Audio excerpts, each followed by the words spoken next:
Olá, muito boa noite a você que acompanha a programação aqui da TV Plano. Ar o Giro Esportivo desta sexta-feira, as principais notícias, futebol internacional, nós temos também notícias do esporte local. Hoje, mais uma participação especial aqui do Giro Esportivo. Nós vamos falar de cricket hoje também aqui na nossa programação. Mas nós vamos começar falando, gente, pode-se dizer que foi uma vingança, viu? Pelo menos uma vingança moral, viu? A seleção brasileira feminina de futebol conseguiu vencer de 7-1. É isso mesmo, não é mentira não, viu? Foi 7-1, não foi contra a seleção da Alemanha, mas de qualquer forma foi contra o Equador. E o Equador ainda abriu o placar, viu? Logo aos 3 minutos de jogo, o Equador fez 1-0. E depois disso, acho que deixou as brasileiras todas bravas e viraram de maneira esplendorosa, viu? 7-1, placar final. Isso foi no Pan-Americano, a seleção brasileira que segue também em busca de medalhas. E a gente já abre um parênteses para falar um pouquinho do Pan-Americano. Nós tivemos ontem à noite também provas de natação. Um detalhe, viu? Thiago Pereira, ele que infelizmente ele venceu a prova, só que foi desqualificado, né? Desclassificação por conta de uma virada dele, depois a juíza o desclassificou e de qualquer forma teríamos uma dobradinha brasileira, viu?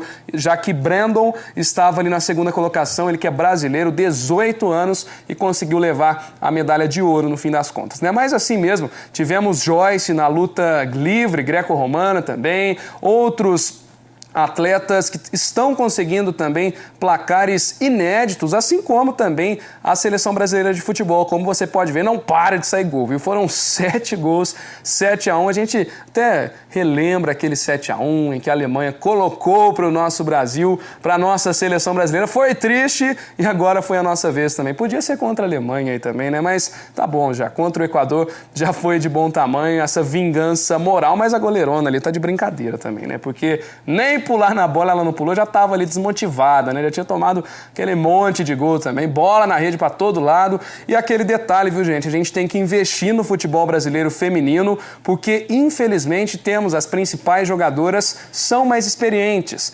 Marta, Cristiane, assim como a Formiga também, já ultrapassou o Zenta, né? Já tem 42 anos de idade. Então vamos ver daqui para frente como será feito o futebol feminino, porque um dia também elas terão de parar, irão pendurar as chuteiras, mas vamos torcer pelas novidades, pelas raridades do nosso futebol brasileiro feminino, que vingou. Vingou em 7-1 para cima do Equador no Pan-Americano de Toronto. E tem muito resultado inédito também, até a questão de que vários atletas que jamais tinham participado em uma competição como essa já conseguiram trazer medalhas, viu? Medalhas inéditas no ciclismo por equipes também brasileiro. Então tem que valorizar esses atletas que muitas vezes não são nem conhecidos. Tem um tetracampeão pan-americano que ele é campeão também da patinação do gelo.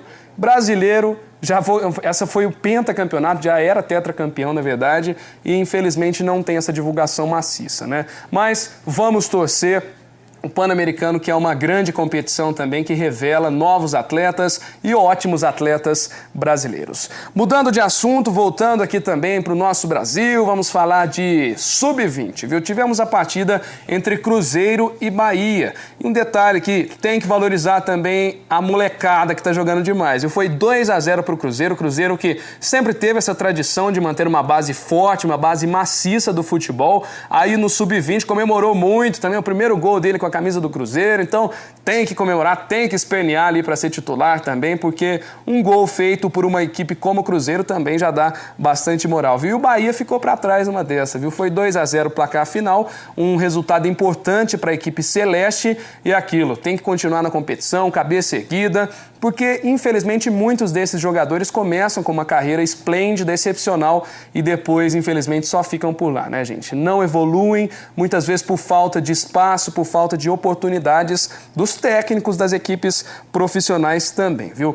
Outra partida que tivemos, isso também no Sub-20, foi o Palmeiras. E o Palmeiras que tem trazido uma boa base, ficou 3-0 para cima da equipe do Vasco e um resultado mais tranquilo. O Palmeiras que passeou para frente do Vasco mesmo, o Vasco que ficou completamente perdido. A gente volta a ressaltar um dos principais jogadores do Palmeiras que veio da base, é o Gabriel Jesus, fez gol na última partida.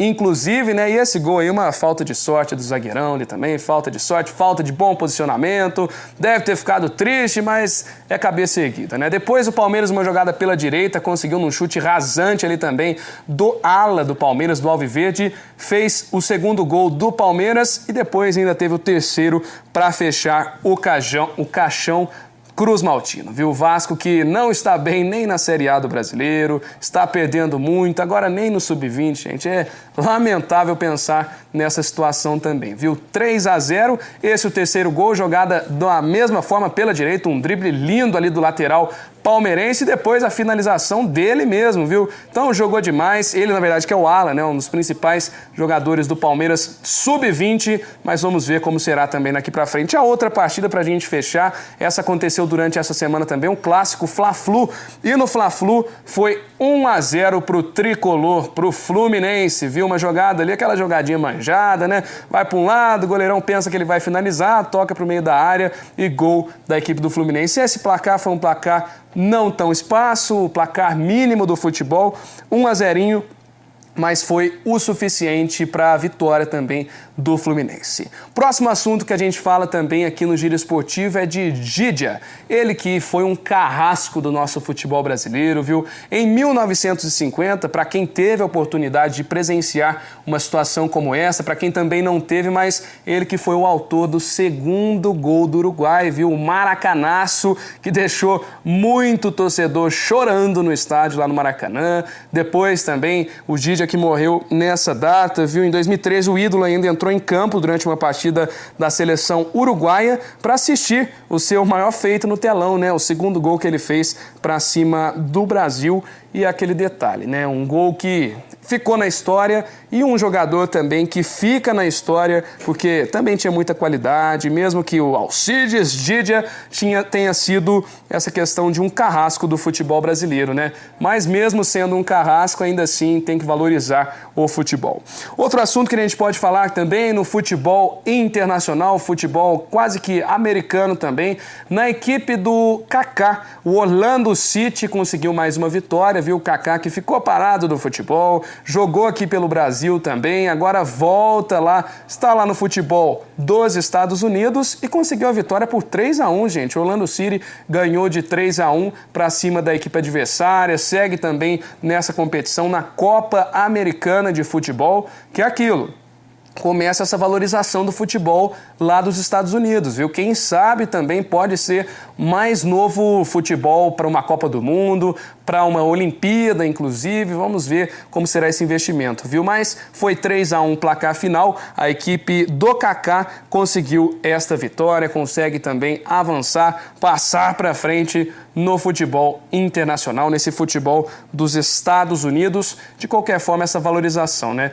E a gente aproveita até para ver esse pênalti, né, que foi no finalzinho que aconteceu e depois que fechou essa vitória por 3-1 para a equipe do Kaká, né? O Kaká que depois de um tempo parado volta, mas parece que foi para uma equipe boa porque não é só o Kaká que está jogando não, raramente ele tem boas atuações na verdade. Olha, para a gente encerrar esse primeiro bloco, a gente volta a falar de Associação Atlética Caldense. O time de Poços de Caldas fez seus últimos treinamentos. Dentro destes treinamentos, gente, agora a expectativa é o jogo de amanhã, às 5 horas da tarde, em Aparecida de Goiânia. Essa partida que é longe daqui de Poços de Caldas, terá também como plantel titular o Amoroso, já está quase certo isso também, o Careca que sofreu uma lesão. E a gente já até convida você, viu, que quiser ouvir pelo AM 1250, pela difusora, teremos toda a transmissão do campeonato na Série D, essa fase classificatória, e nessa partida com a narração de Jaime Ramos e também reportagens de Rondinelli Dantas. Começa às 15 horas a transmissão